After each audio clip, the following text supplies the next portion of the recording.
Hola, hola, hola, bienvenido a tu programa de estudio bíblico semanal. Ya comenzó Biblia Fácil y qué bueno que estés allí del otro lado, como siempre, participando de este programa. Saludo para nuestros amigos que están viendo y siguiendo este programa a través de YouTube en todas las temporadas que ya tuvimos aquí. Ya sabes que en Biblia Fácil ya estudiamos varios libros de la Biblia. Ya estudiamos completo el libro de Daniel, el libro de Apocalipsis, y también ya tuvimos una temporada sobre las enseñanzas de Jesús basada en todos los evangelios. En esta temporada estamos hablando sobre un tema específico que es sobre el santuario. Estamos descubriendo verdades extraordinarias que nos ayudan a comprender sobre el ministerio de Jesús, aquello que hizo y aquello que está haciendo en nuestro favor. Por eso, una vez más, bienvenido. Estás con Biblia en mano, estamos listos aquí junto a 6 participantes que dejaron sus actividades durante este tiempo para poder estudiar la Biblia. Y tú también eres nuestro invitado especial. Gracias por estar allí. Vamos juntos entonces al estudio de nuestra lección de hoy. Mas tú sabes que antes de abrir la palabra de Dios, nos colocamos a disposición del Espíritu Santo para que Él pueda guiarnos a la comprensión de su palabra. Oramos juntos. Cada semana, en cada capítulo, acompañando a Jesús en todo el ministerio y todo el plan de salvación que Él realizó en nuestro favor. Acompañamos a Jesús desde su nacimiento, fuera del santuario, el momento que entró al patio o al atrio, en qué momento entró al lugar santo, en qué momento entró al lugar santísimo, y ya vimos en el programa anterior el momento cuando sale del lugar santísimo. Y hoy quiero conversar de una manera breve, antes de poder comenzar este programa, con 2 de nuestros participantes. Voy a comenzar aquí con Laura. ¿Cómo estás, Laura? Hola, bien. ¿Todo bien? Todo bien. Me alegra mucho. ¿Cuál es tu experiencia aquí en este programa de Biblia Fácil, ya que hemos estudiado varios capítulos, Laura? Y la verdad muy buena porque entendí muchas cosas que por ahí antes no había entendido bien y cada día afirmo más mi decisión que tomé. Qué lindo. Un saludo especial para nuestros amigos en Argentina. Gracias. ¿Cómo se llaman tus padres? Julio y Marcela. Saludo para ellos. ¿Tienes hermanos? Sí, un hermano, Santiago. Ustedes son Sí. solamente 2. Muy bien. Tú estás estudiando kinesiología. Sí. ¿Es así? Sí.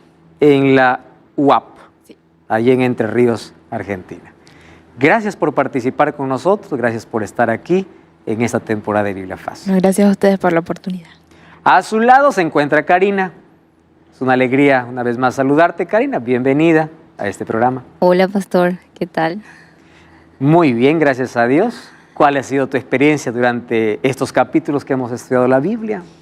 Y la verdad que estoy muy contenta, agradecida por esta maravillosa oportunidad de poder estudiar la palabra de Dios y conocer un poco más de Qué lindo. Yo quiero aprovechar este momento para poder saludar allí a las niñas que quedaron en casa.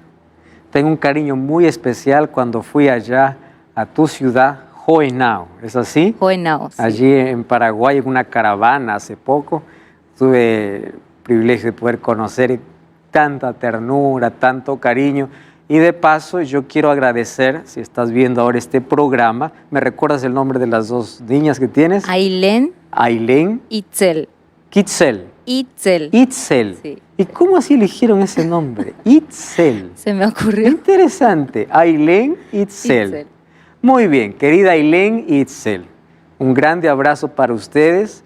Yo aquí en el programa he recibido su muestra de cariño. Me enviaron a mí una carta con tanto cariño diciendo que siempre ven el programa.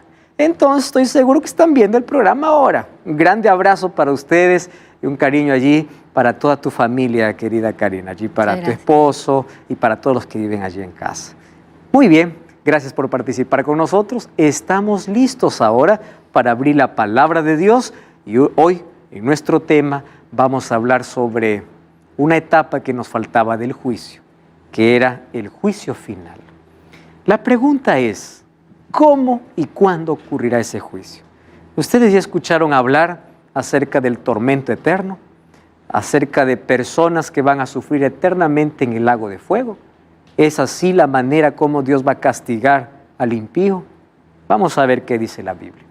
Para eso yo quiero traerles a ustedes una imagen que es linda como imagen, mas su realidad está más allá de lo que podamos ver. La imagen que ustedes ven aquí en la pantalla es el Mar Muerto. El Mar Muerto, si tú lo ves desde afuera, es espectacular. Sus aguas son cristalinas, bajo aquel cielo azul, la arena o la salinidad, la sal que tiene es impresionante. Es un lugar turístico, mucha gente va todos los años.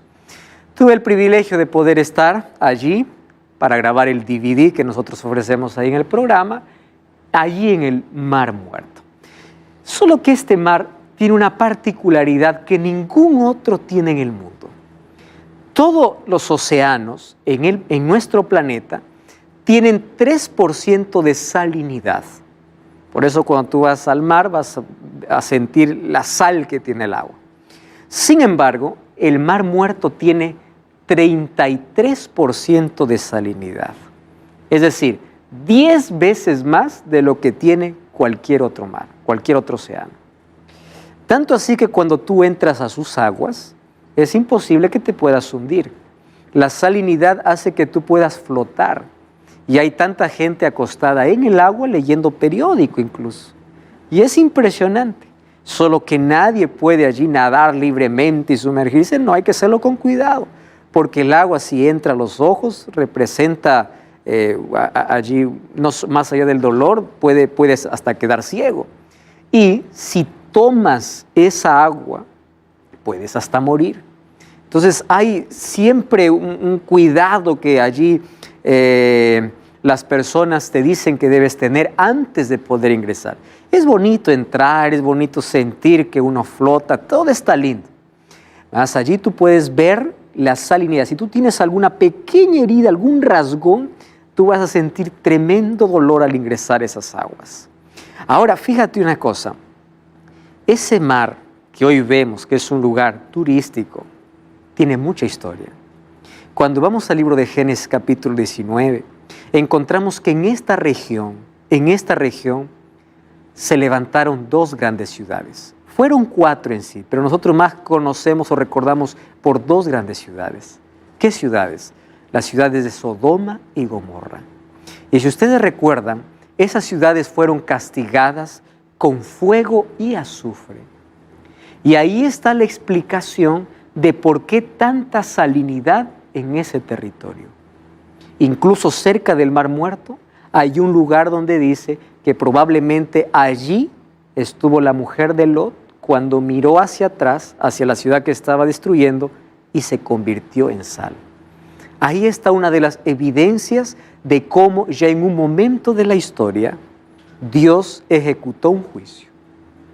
Fuego y azufre. 2 o 4 enormes ciudades fueron destruidas. ¿Quiénes se salvaron? Solamente Lot y su familia. Solo que la esposa se convirtió en una estatua de sal porque no obedeció la orden de Dios. Y ya encontramos una evidencia de un juicio. Ahora, ¿cómo será el juicio final? El juicio ejecutivo. Vamos a verlo eso en este programa. Aquí nosotros ya comprendimos, o ya les mencioné en un programa anterior, que el juicio tiene 3 etapas. Juicio preadvenimiento o investigador. Allí se define quiénes se salvan y quiénes se pierden. Eso ocurre antes de la venida de Jesús. El juicio comprobatorio, que es la segunda fase, que hoy vamos a ver dónde se desarrolla, y el juicio ejecutivo, que va a ser el juicio final. ¿Cómo es que la gente va a perecer? Entonces, para ello vamos nuevamente a entrar al santuario, pero solamente para recordar un detalle. ¿Recuerdan cuando el sumo sacerdote hacía la purificación del santuario? Cuando él salía, hacía por lo menos 3 cosas. Bueno, vamos aquí a trabajar con 3 elementos. El hecho de que el sumo sacerdote ingrese para purificar el santuario, ¿eso qué cosa representa? El juicio antes de la venida de Jesús. Porque es allí donde los pecados de todos los fieles hijos de Dios son perdonados, son eliminados. Cuando el sumo sacerdote sale del lugar santísimo y coloca la mano sobre el macho cabrío que era para Azazel, representa el milenio, donde Satanás es llevado al desierto. Bueno, la tierra queda en desierto. Y cuando ese macho cabrío moría en el desierto, representa la destrucción final de Satanás y todos los que eligieron su destino junto a él. Ahí encontramos en el día de la expiación o purificación del santuario las 3 fases de juicio. Entonces vamos a analizar algunos de esos detalles que hoy nos van a esclarecer este tema. La pregunta es, ¿cuándo comienza la segunda fase de juicio? Que es el juicio comprobatorio. Ese juicio comprobatorio comienza al iniciar el milenio. ¿Cuándo comienza el milenio? El milenio comienza con la segunda venida de Jesús. ¿Quiénes van al cielo? Aquellos que pasaron por la primera fase de juicio e hicieron de Jesús su abogado. Ellos son salvos por la justicia de Cristo, no por sus méritos, porque ellos confiaron en Cristo. Entonces, una vez que Cristo regresa para llevar a los salvos para el cielo, en ese momento se inicia entonces la segunda fase.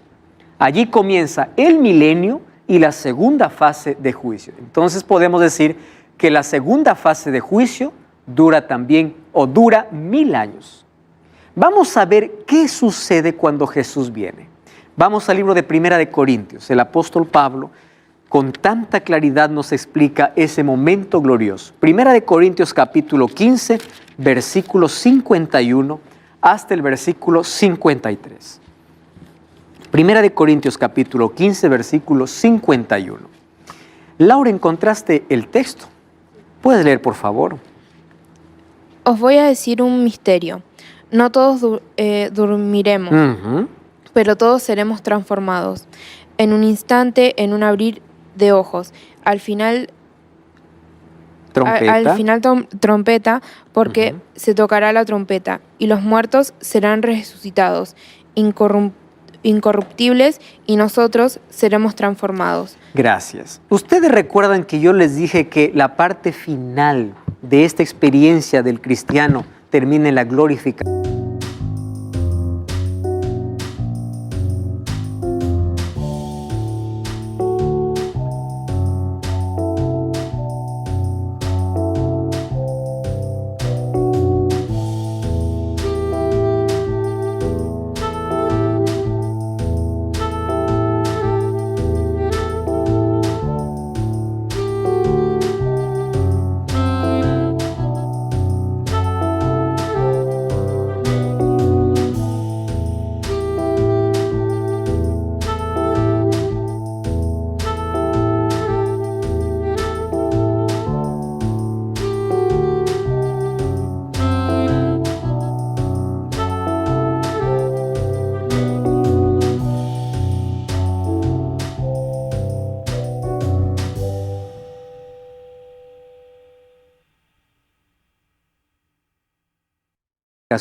Es esta. ¿Qué cosa es la glorificación?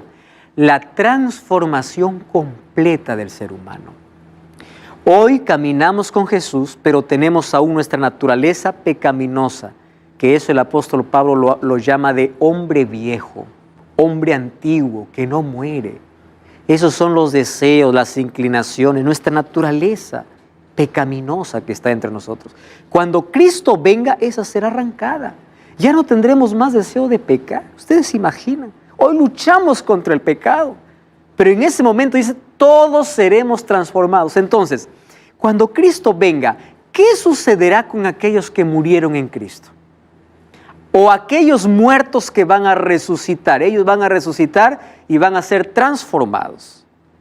¿Saben qué cosa me emociona? Yo perdí a mi padre hace unos 2 años, un poco más de 2 años atrás. Él murió con enfermedad física. Y yo tengo el sueño de volver a abrazar a mi padre. Y cada vez que leo este texto me emociona saber que mi padre ya no se levantará como fue a la tumba. Porque aquellos que murieron en el Señor resucitarán ya transformados. todos los defectos físicos. Si alguien durmió o murió sin una pierna, ahora resucitará con sus 2 piernas. Todos los defectos que el pecado hizo en nuestra vida desaparecerán para siempre. Claro que nosotros seguiremos teniendo rasgos físicos que hará que nos podamos reconocer, pero todo lo que el pecado arruinó será transformado. Aquellos muertos en Jesús entonces serán transformados para ser glorificados. Ahora, miren lo que dice el texto. ¿Para qué? Allí, el versículo 53, ¿no? Es necesario que esto corruptible se vista de incorrupción y esto mortal, ¿de qué? De inmortalidad. El ser humano, ¿cuándo será inmortal? Cuando Cristo regrese. Ojo con esta palabra, porque lo voy a repetir al final y quiero que usted lo recuerde. Inmortal. ¿Qué significa inmortal? Nunca muere. Mientras tanto, nosotros, ¿qué cosas somos? Seres mortales.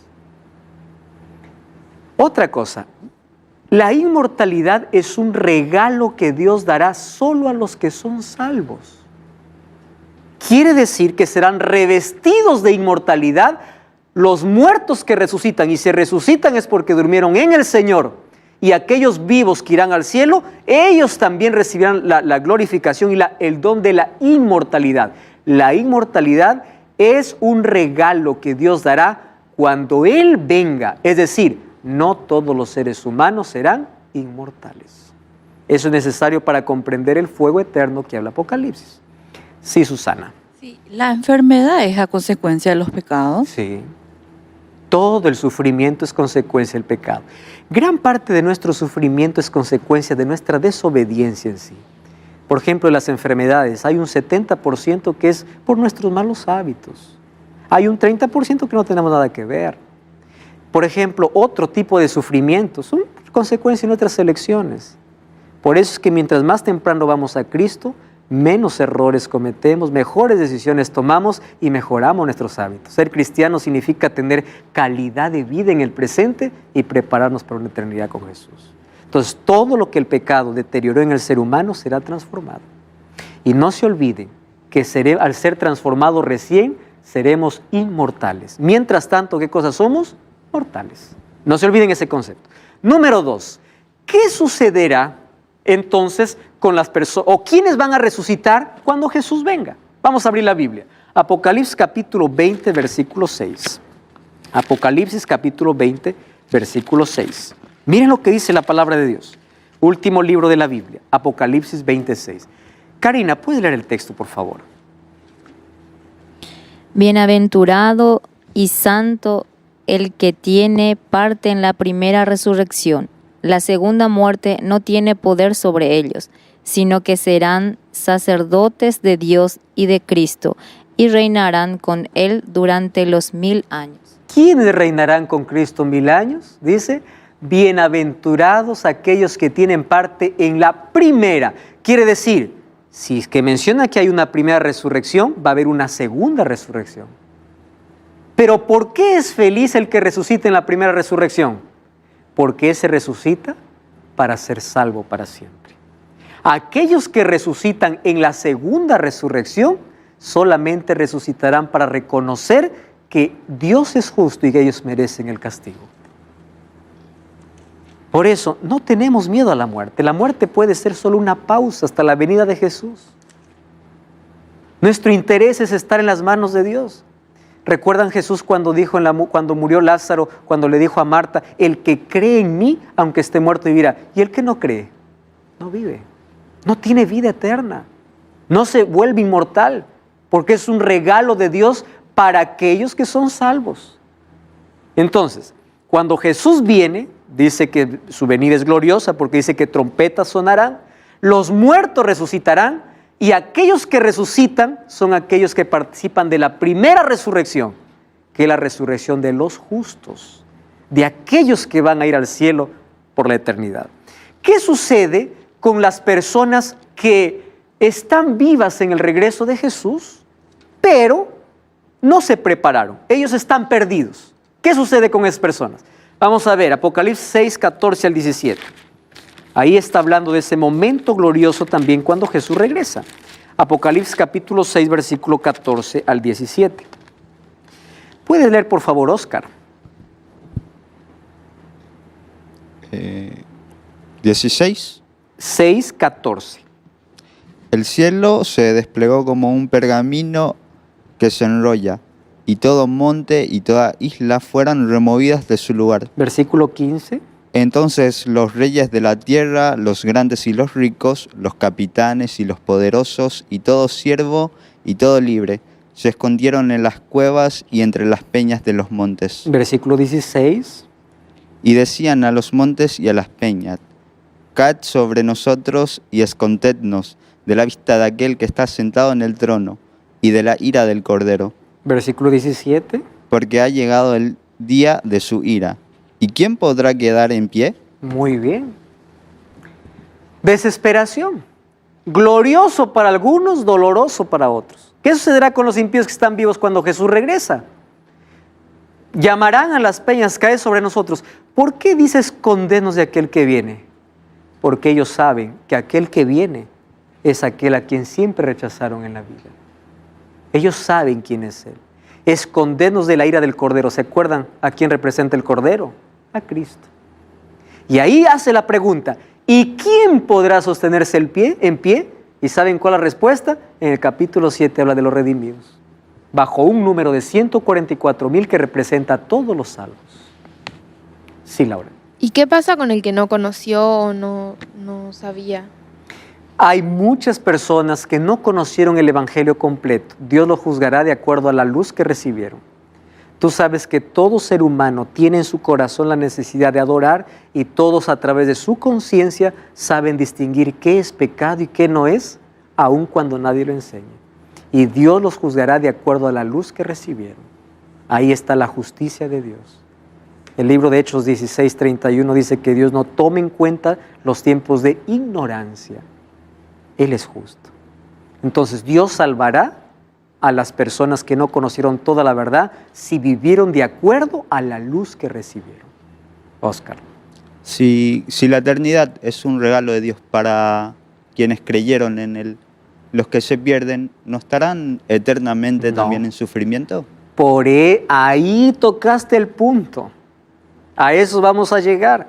Entonces, ¿cómo va a sufrir eternamente el impío si la inmortalidad solamente lo tienen los hijos de Dios? Vamos a llegar a ese punto. Hacia allá vamos. Gracias ahí por tocar el punto. Muy bien. Entonces, ¿qué sucederá con Satanás? Vamos a Apocalipsis capítulo 20, versículo 1 y versículo 2. Apocalipsis capítulo 20, versículo 1 y versículo 2. ¿Puedes leer, Carla, por favor, si tienes ahí el texto? Entonces vi a un ángel que descendió del cielo con la llave del abismo y una gran cadena en su mano. Prendió al dragón, esa serpiente antigua, que es el diablo y Satanás, y lo ató por 1000 años. Muchas gracias. Muy bien. ¿De qué trata esto? Dice, recuerden que el libro de Apocalipsis es un libro simbólico. ¿Por qué simbólico? Por ser un libro profético. Y la profecía se esconde debajo de símbolos. Dice que un ángel descendió del cielo para prender al diablo. No es que un ángel viene con una cadena literal. La palabra cadena en la Biblia significa que él no tiene libertad. ¿Y por qué no tiene libertad? Porque cuando Cristo viene, mire, ven, los que murieron sin entregar su vida a Jesús, sus tumbas no se han abierto. Solamente se vieron las tumbas ¿de quién? De aquellos que van al cielo. Aquellos vivos que estuvieron en la venida de Jesús, murieron. ¿Qué queda en la tierra? Nada. Todo está vacío. Es desierto. Entonces, la cadena en la mano de Satanás significa que él no tiene más libertad. Él está suelto, pero no tiene más a quien engañar. Esa cadena es circunstancial durante todo ese periodo. Él queda solo completamente por 1000 años. Laura. ¿Y los ángeles que siguieron a Satanás? Todos, absolutamente todos. Satanás y sus ángeles y sus demonios mejor, ellos saben lo que les espera. Por eso es que ellos se interesan para que tengan más compañía en el juicio final. Ellos saben que su condenación o saben su sentencia, saben que están perdidos, saben lo que va a venir, pero él quiere arruinar a la mayor parte para que la gente pueda decidir, no por Dios, sino para que pueda perderse con él. Y esa es la manera como él quiere causar dolor a Dios, porque para Dios causa mucho dolor haber dado su vida por alguien y ese alguien se perdió. No porque Dios no quiso salvarlo, sino porque él no quiso aceptarlo. Aceptó la propuesta de Satanás en lugar de la propuesta divina. Muy bien. Entonces, 1000 años queda allí.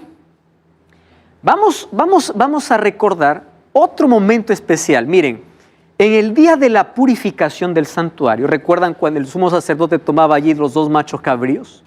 Y después salía para colocar sobre la cabeza de uno que era representado para Azazel.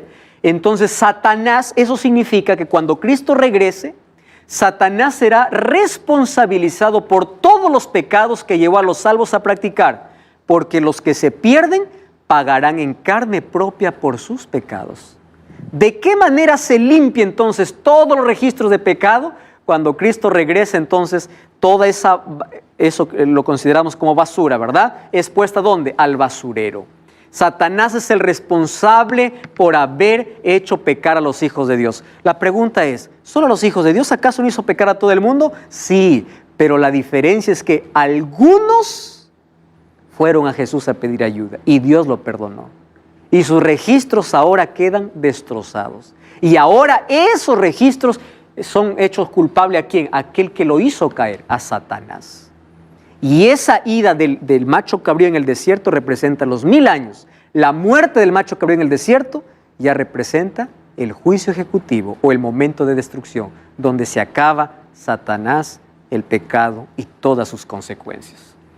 Muy bien, ¿y qué sucederá entonces durante el milenio? Hasta aquí vimos todo lo que sucederá cuando Cristo regresa a la tierra. ¿Correcto? Vamos a hacer un resumen. Los muertos en Cristo resucitan. Aquellos que están vivos y van para el cielo son transformados. Aquellos que están vivos pero no aceptaron a Cristo serán muertos. Satanás queda preso. Esa prisión es circunstancial porque no tiene a quién engañar. ¿Y qué más sucede a partir de ese momento? No cambies el canal. Ya estamos de regreso. Esto es Biblia Fácil. Estamos de regreso, esto es Biblia Fácil. Tú sabes que aquí siempre ofrecemos un material que es totalmente gratis para ti. Se trata del DVD Santuario, el Camino de Dios. ¿Qué cosa es lo que tienes que hacer? Solamente enviarnos un mensaje a nuestro número de WhatsApp, más 5512 9810 1460. Este DVD fue grabado en Israel y aquí vas a tener los 13 temas que aquí tocamos en este programa. Y recuerda, es totalmente gratis. Solicítalo ahora mismo. Aquí en tu pantalla aparece el número de WhatsApp al cual tú puedes escribirnos ahora mismo. Muy bien, estamos aquí hablando sobre el juicio final. ¿Cómo el Señor va a ejecutar ese juicio? Hay una segunda fase de juicio que comienza ¿cuándo? Cuando Cristo regresa. Mas todavía no hemos visto cómo se ejecuta ese juicio.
Vamos entonces a avanzar allí.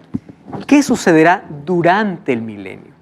Vamos a abrir la Biblia en Apocalipsis capítulo 3, versículo 21. Miren, esta promesa es extraordinaria. Apocalipsis 3, 21. Dice así: al vencedor le daré que se siente conmigo, ¿dónde? Dice, en mi trono, así como yo he vencido y me he sentado con mi Padre, ¿dónde? En su trono. ¿Quién es el vencedor? Retrocedan un versículo, versículo 20. Yo estoy a la puerta y llamo. Si alguno oye mi voz y abre la puerta, entraré a él, cenaré con él y él conmigo. ¿Quién es un vencedor? No es aquel que pelea contra el pecado, es aquel que permite a Dios entrar en su vida. Porque Dios pelea nuestras batallas. Él es un vencedor. Ahora, ¿el vencedor se sentará con quién? Jesús dijo, conmigo. ¿A dónde se van los redimidos? Al cielo, al santuario, a ese trono de Dios, que es inmenso. Ahora, fíjense lo que va a suceder allí. ¿Qué vamos a hacer allá todos los redimidos? Bueno, durante toda la eternidad vamos a seguir estudiando sobre el amor de Jesús. El cielo reserva muchas sorpresas. Sorpresas como ustedes no tienen idea. Nada nos ha revelado de lo que va, de todas las cosas que vamos a recibir aquellos que nos preparamos para estar allí. Vamos a conocer, obviamente, otros mundos, otros seres. Vamos a tener contacto con todos los personajes. Vamos a escuchar a Jesús. Tenemos una eternidad sin tiempo. Nadie estará mirando el reloj, ahora nuevamente voy a ir al trabajo. No, es una eternidad. ¿Qué actividades hará? Muchas, pero hay una que se hará. 1 Corintios, una infaltable. 1 Corintios capítulo 6, versículo 1 y versículo 2. El libro de 1 Corintios capítulo 6, versículo 1 y versículo 2. Miren lo que el apóstol Pablo habla para los corintios. Vamos a leer versículo 1 y versículo 2. Carla, ¿puedes leer, por favor? ¿Se atreve alguno de vosotros, cuando tiene algo con otro, ir a juicio ante los injustos y ante los santos? ¿No sabéis que los santos han de juzgar al mundo? Y si vosotros vais a juzgar al mundo, ¿seréis incapaces de juzgar casos de menor importancia? ¿Pueden leer el versículo 3 también, por favor? ¿No sabéis que hemos de juzgar a los ángeles? ¿Cuántos más las cosas de esta vida? Miren lo que está diciendo Pablo. Va a haber un juicio, porque si hay que juzgar es un juicio. ¿Dónde? En el cielo. Vamos a juzgar hasta los ángeles. ¿Más qué ángeles? Aquellos que se rebelaron contra Dios. Si ellos serán juzgados, ¿cuánto más los otros que se perdieron? La pregunta es, ¿por qué habrá este juicio en el cielo? La respuesta es simple, porque la eternidad tiene que comenzar sin un rastro de duda sobre la justicia de Dios. ¿Quién ejecutó el primer juicio? Jesús. Y puede ser que alguien ahí llegue al cielo, porque el cielo reserva sorpresas, y alguien busque y diga, ¿y fulano de tal? No está aquí, yo no lo veo. ¿Cómo que no va a estar aquí si él era así? Él tiene que estar aquí. No, no está. ¿Por qué? Dios es injusto. Ven, vamos a revisar el registro. Él parecía justo, pero su corazón no era justo. Y ahí vamos a encontrar una persona que era pecadora. En nuestra cabeza, no, esa persona era terrible. ¿Cómo es que está salva? Ven aquí. Él se arrepintió, aceptó la gracia y está aquí. Este juicio se llama juicio comprobatorio. Aquí no se decide el caso de los perdidos, porque su caso está decidido. Aquí se comprueba, ¿qué cosa? La justicia de Dios. Por eso es que nadie, no quedará rastro de duda en la eternidad por qué se perdió el que se perdió y por qué se salvó el que se salvó. Ustedes imaginan el encuentro. Yo quiero ser testigo del encuentro entre Pablo y Esteban. Esteban estaba muriendo en el año 34. ¿Sabe quién estaba presidiendo la iglesia? Pablo. Saulo, que es su nombre antes de Pablo. Y él consintió la muerte de Esteban. Esteban murió sabiendo que Saulo era un perseguidor.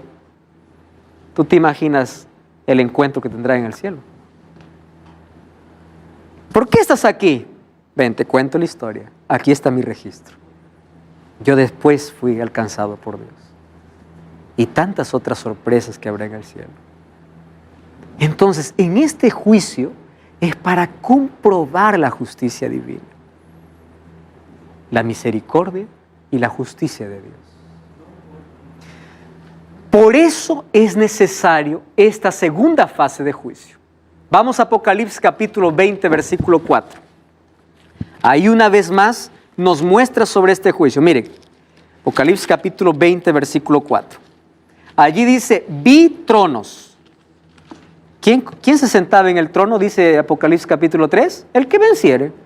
Ahora dice, vi tronos, se sentaron sobre ellos los que recibieron facultad para juzgar. ¿Quiénes reciben facultad para juzgar? Los redimidos. Vamos al versículo 11. Versículo 11.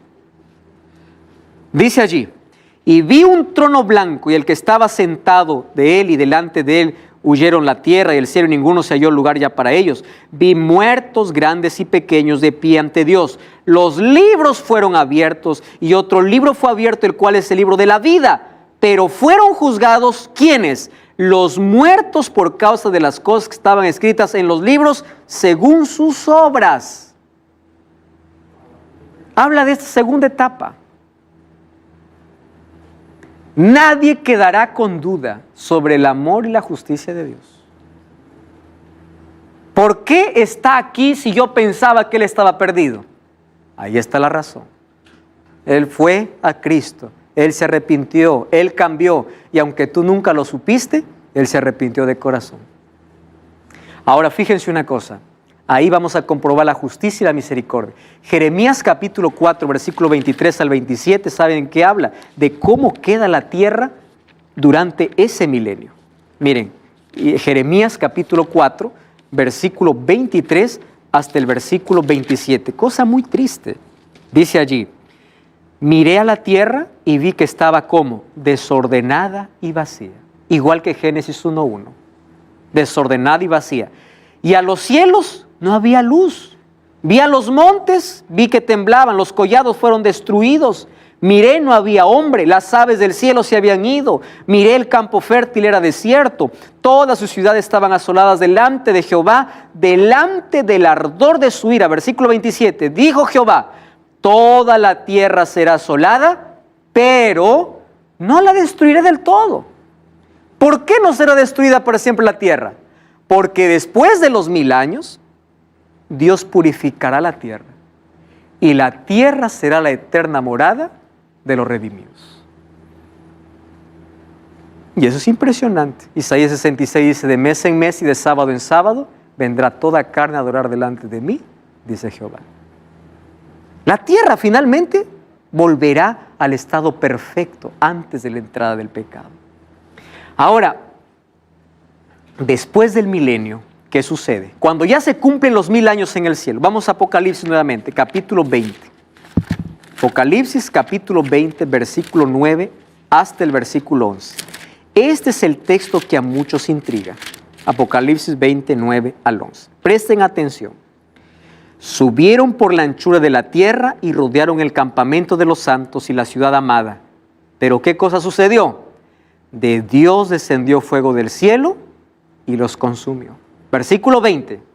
El diablo, los que le engañaba, fueron lanzados en el lago de fuego y azufre, donde está la bestia, el falso profeta, y serán atormentados. ¿Cuánto? Día y noche por los siglos de los siglos. Y ahora, ¿cómo resolvemos este problema? ¿Quiere decir que una persona impía va a sufrir eternamente? Esto está diciendo el texto. El diablo será por los siglos de los siglos atormentado. Y de allí viene el miedo. Oh, él está en el infierno, él está malo, está en el infierno sufriendo. O si está en el purgatorio, hay que hacer una oración para que vaya al paraíso. ¿Cómo se comprende este texto? Muy bien, para eso nosotros tenemos que ver dos cosas. Primero, dice que aquí hay una segunda resurrección. ¿Quiénes resucitan? Los impíos. ¿Cuál es el número de ellos? Como la arena del mar. Y cuando la Santa Jerusalén está descendiendo del cielo, todos rodean a la ciudad, y ahí viene la última mentira del diablo. Vamos contra la ciudad, vamos a atacar esa ciudad. Miren, yo cuando veo esta imagen me quedo muy triste. ¿Cuántos de nuestros familiares estarán afuera? Ustedes imaginan, aquí están los 11 discípulos y Judas estará fuera de la ciudad mirando, porque él pudo haber estado dentro de la ciudad. Y allí comienza el juicio, o allí termina el juicio. ¿Cómo? Dando la paga a los impíos y serán destruidos para siempre. Muy bien. ¿Cómo entonces entendemos este juicio? ¿Cómo lo comprendemos? Muy bien. Apocalipsis tiene un lenguaje simbólico. Yo espero que en estos minutos pueda quedar claro la idea de fuego eterno o de siglos de los siglos.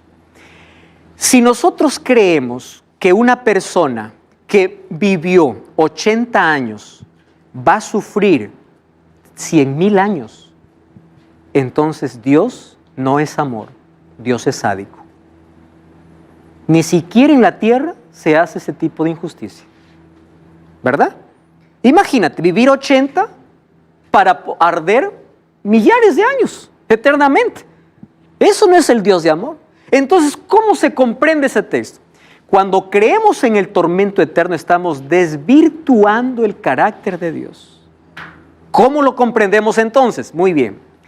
La palabra eterno en el hebreo es olam y en el griego aionos. ¿Qué significa la palabra eterno? La palabra eterno va a depender al sujeto al cual esté ligado. Les voy a explicar con un texto bíblico. ¿Está bien? Vamos al libro de Primera de Crónicas, capítulo 28, versículo 4. Rapidito vamos al libro de Primera de Crónicas, capítulo 28, versículo 4. Primera de Crónicas 28, 4. Miren lo que dice. Sin embargo, Jehová, el Dios de Israel, me eligió de entre toda la casa de mi padre para que fuera rey de Israel